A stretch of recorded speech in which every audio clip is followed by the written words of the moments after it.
Bonjour, j'espère que vous allez bien. Alors, on se retrouve pour les énergies, les signes du mois de février 2023. J'ai retrouvé ma voix. Pour ceux qui m'avaient suivi en janvier, j'étais un peu grippée. Voilà, ça y est, ça va mieux. J'espère que vous aussi, vous allez bien, que vous n'avez pas attrapé de méchants virus, que vous ne souffrez pas trop du froid. D'ailleurs, il y a peut-être des endroits où il fait chaud, hein, d'où vous me regardez. N'hésitez pas à me dire où vous êtes et quel temps il fait, quelle température il fait. Je pense souvent aux gens, aux amis du Québec, du Canada. Et je me dis que nos petits moins 4 degrés ici en Bretagne, dont on fait toute une histoire, ça doit être rien à côté des températures extrêmes qu'il peut y avoir dans certains pays. Enfin bref, en tout cas, j'espère que vous vous portez bien. Alors, je vais vous présenter rapidement les jeux que je vais utiliser parce que souvent, après les vidéos, je reçois des petits messages privés en me disant c'est quoi tel jeu, c'est quoi tel jeu. Alors ici, celui-là, c'est l'oracle du soleil. Voilà à quoi il ressemble. Bon, vous mettrez sur pause hein, si vous voulez noter les éléments. Ici, le rouge, c'est l'oracle du pays des merveilles que je vais utiliser en guidance. Celui-ci, c'est ça, Light Sears Tarot, avec de très belles illustrations que j'aime beaucoup. Qu'est-ce qu'on a d'autre? Alors celui-ci, je ne l'ai pas utilisé depuis des années, ce truc-là. Donc j'avais envie d'utiliser cette fois-ci. D'ailleurs, il est très vieux, il n'y a qu'à voir la boîte. Vous voyez, la boîte, elle a vécu un peu, hein. Et donc j'ai regardé tout à l'heure, j'ai cherché dans le livret, c'est une édition de 1994. C'est vous dire si ça fait un moment quand même que j'utilise les cartes. Et puis on a ici donc l'oracle de la triade, hein, que je pense qui est assez connu. L'oracle de la triade. Et pour terminer, ici, c'est je ne sais pas où est le chapeau, les portes de l'intuition. L'oracle des portes de l'intuition. Voilà. Bon, ça c'était pour vous présenter un petit peu les jeux. Alors, on va commencer avec... hop, on va tirer un signe. Alors, le prochain signe, allez, celui-là. Les Sagittaires. Alors, les Sagittaires. Qu'est-ce que je vous avais dit le mois dernier Je vous disais, l'optimisme revient. Bon, c'est vrai que ça vous caractérise, hein, l'optimisme, hein, les Sagittaires en général. C'est vraiment une de vos qualités. Alors, si vous l'aviez un petit peu perdu ou égaré, cet optimisme, bah, c'est quand même dommage. Parce que si les Sagittaires perdent leur optimisme, que vont devenir les autres? Alors, on va tirer une carte pour vous, les Sagittaires. On va tirer une carte pour le mois de février. La voilà. Alors, c'est toujours l'heure du thé. Éternité, moment sans fin, répétition. Donc là, il y a quand même une idée de quelque chose qui se prolonge, qui dure. Alors c'est vrai que quand on regarde la carte, ils ont l'air un petit peu de s'ennuyer. Moment sans fin, vous voyez, c'est quand bah voilà, on n'en voit pas le bout, hein, comme son nom l'indique. Alors, on va regarder ce que nous dit le tarot en complément pour les Sagittaires. Alors, hop, ben voilà, elle a sauté. Alors, qu'est-ce qu'on a ici? Ah, on a un arcane majeur, la grande prêtresse, c'est-à-dire la papesse dans le jeu de tarot traditionnel. Donc voilà qui est intéressant. En fait, pour les Sagittaires, tout va dépendre si vous êtes plutôt du premier, deuxième ou troisième décan. Les premiers décans seront plutôt favorisés parce qu'ils reçoivent un bel aspect, un trigone, on appelle ça, de Jupiter. Et puis en plus, Jupiter se plaît particulièrement bien avec le Sagittaire puisque c'est sa planète maîtresse. Et puis ceux plutôt du dernier décan n'en auront pas encore tout de suite les effets, ça va venir.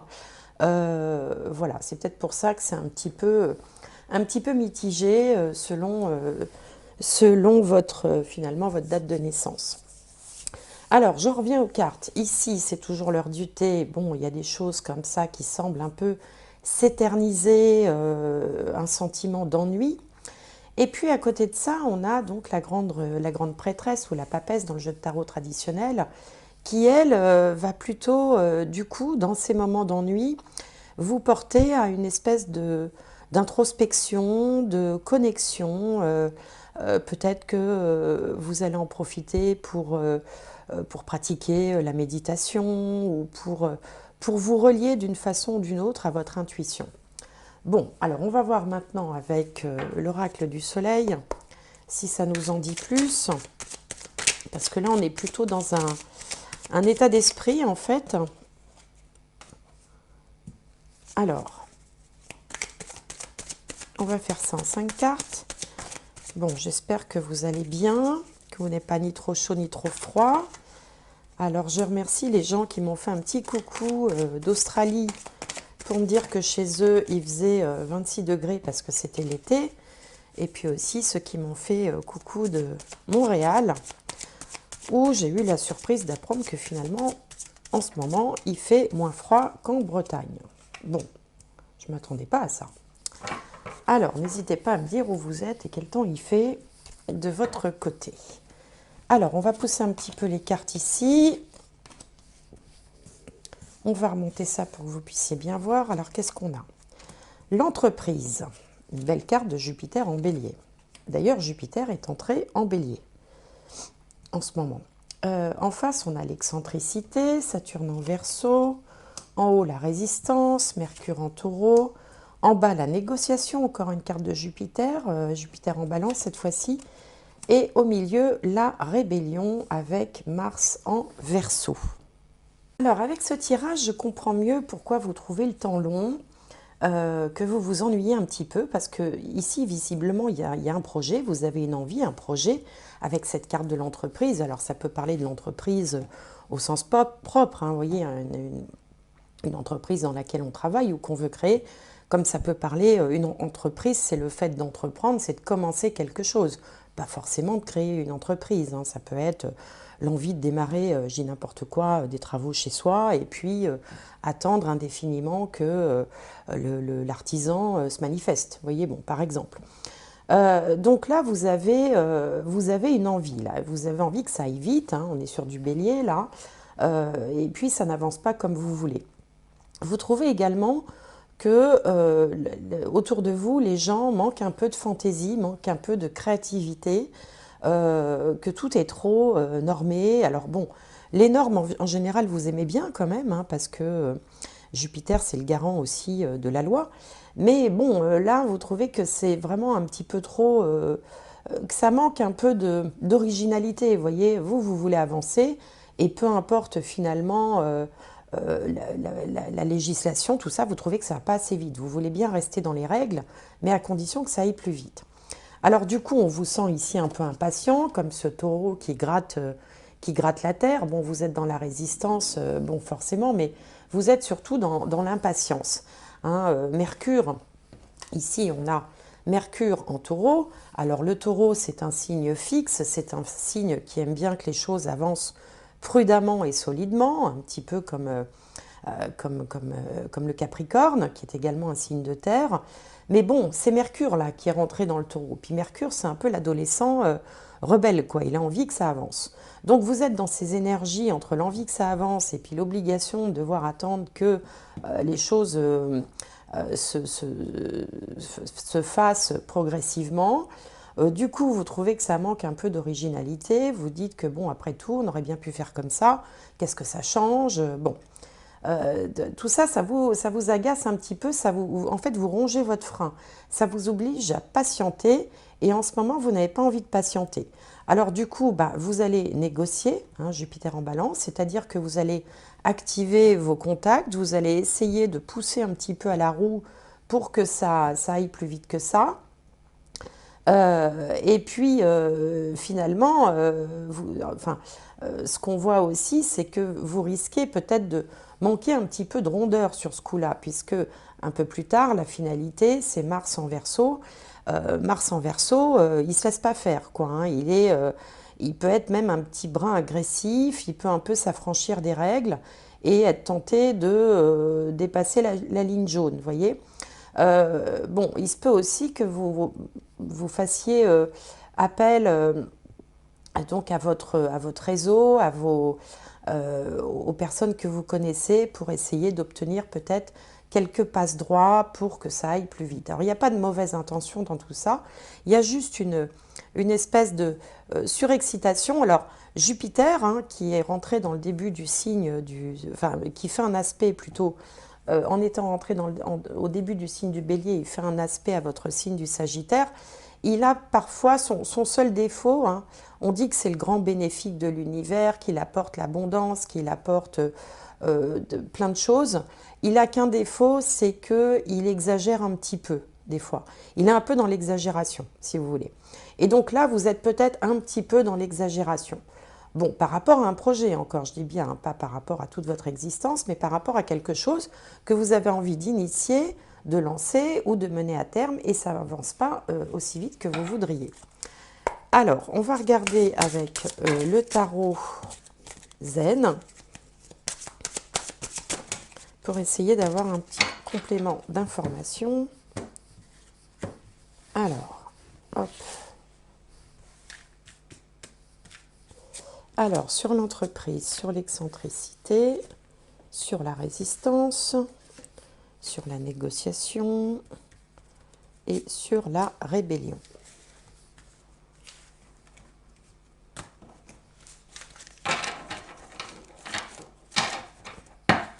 Alors, qu'est-ce qu'on a? Ici, on a la répression, le conditionnement, la guérison, la douleur et la source. Bon, bien. Alors, compte tenu de ce que je viens de dire, c'est pas étonnant de trouver la carte la répression ici sur l'entreprise, puisqu'en fait, je viens de vous expliquer que vous étiez dans une certaine impatience et que vous rongiez votre frein. La répression, ça correspond... alors, attendez, je réfléchis. La répression, ça correspond au roi de... Comme c'est pas les mêmes couleurs, au roi d'épée. Voilà, au roi d'épée. Donc, en fait, le roi d'épée, c'est un personnage qui a la maîtrise de son mental, qui sait exactement où il veut aller, comment il veut y parvenir. Il est centré sur son objectif. Donc ici, en fait, on voit bien que vous êtes centré sur votre objectif, mais qu'il y a quelque chose qui vous entrave, qui vous empêche. Alors, en même temps que vous trouvez que ça manque de fantaisie, de créativité, d'imagination, de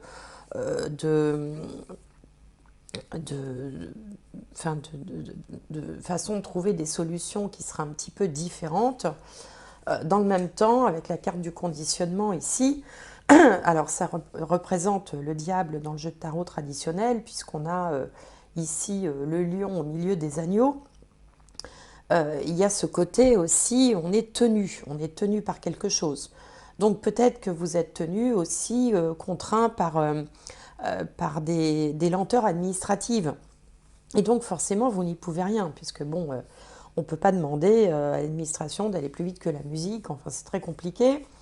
Donc du coup, à la fois vous faites preuve de résistance, de ténacité, vous faites contre mauvaise fortune bon cœur, et puis en même temps, ça vous permet aussi ici avec cette carte de la guérison, qui correspond au roi de coupe, de peut-être envisager aussi les choses sous une autre approche un peu plus connectée, plus spirituelle, où l'intuition prendrait une grande part. C'est-à-dire que vous partez d'une approche très cérébrale, très mentale du problème, et finalement, un peu comme si vous cultiviez un genre de lâcher-prise, avec aussi ici la papesse, eh bien vous finissez quand même par...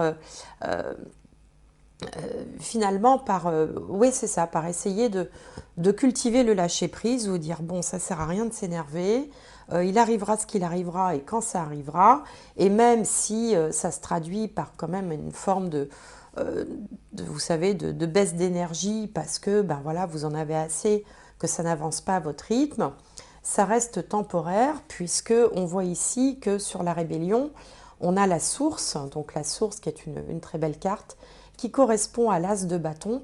Et l'as de bâton, c'est l'énergie, l'énergie, vraiment, c'est la quintessence de l'énergie. Donc en fait, ça repartira de plus belle une fois que vous aurez accepté que l'action, le mental, le cérébral ne sont pas suffisants en fait pour faire avancer un projet. Il faut aussi savoir lâcher certaines choses, lâcher l'impatience, lâcher l'énervement, lâcher le fait de faire de l'ingérence un peu à droite à gauche pour que les choses avancent plus vite. Et finalement, c'est quand vous aurez été capable d'utiliser ces deux énergies un peu contradictoires que vous pourrez repartir de plus belle à l'action et que les choses se dénoueront, se décanteront. Voilà, j'espère que vous m'avez suivi dans mon explication. Alors, on va regarder. Et puis bon, n'oubliez pas que Jupiter va venir à votre aide, va venir vous aider. Les premiers décans, c'est déjà le cas, et le deuxième et troisième décan, ben, ça va venir, hein, puisque Jupiter avance, avance à son rythme dans le signe du Bélier, et que en avançant dans le signe du Bélier, il forme un bel aspect au signe du Sagittaire. Alors, on va demander maintenant à l'oracle de la Triade s'il y a une raison à tout ça, qu'est-ce qui se cache derrière ce que vous êtes en train de vivre là.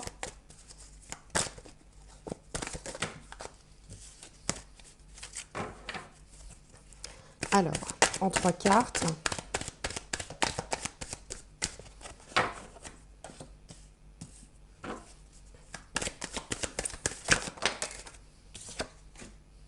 Voilà. Donc, on a le sceau, on a l'épreuve et on a la science. Oui, bon, bah, alors au milieu, l'épreuve. Alors, l'épreuve, c'est ce que vous êtes en train de vivre parce qu'en fait, vous vivez mal ce truc qui n'avance pas. Parce que peut-être que vous vous êtes engagé ou que vous attendez un engagement. Donc, ça peut être aussi une promesse d'embauche, par exemple, pour certains qui n'en finit plus de se matérialiser. Vous voyez, donc vous allez essayer de jouer des coudes pour savoir ce qui se passe. Ça peut être un contrat, ça peut être un engagement personnel, ça peut être une promesse aussi que vous voulez tenir, mais que les circonstances vous empêchent un petit peu de mener jusqu'au bout. Alors, ici, avec la science, il peut être question de réflexion, d'analyse, d'avoir une approche un petit peu chiffrée, un peu chiffrée ou planifiée, hein, des choses. Je vais en tirer une dernière parce que ça ne me semble pas complet comme réponse. Alors, voilà, le mensonge.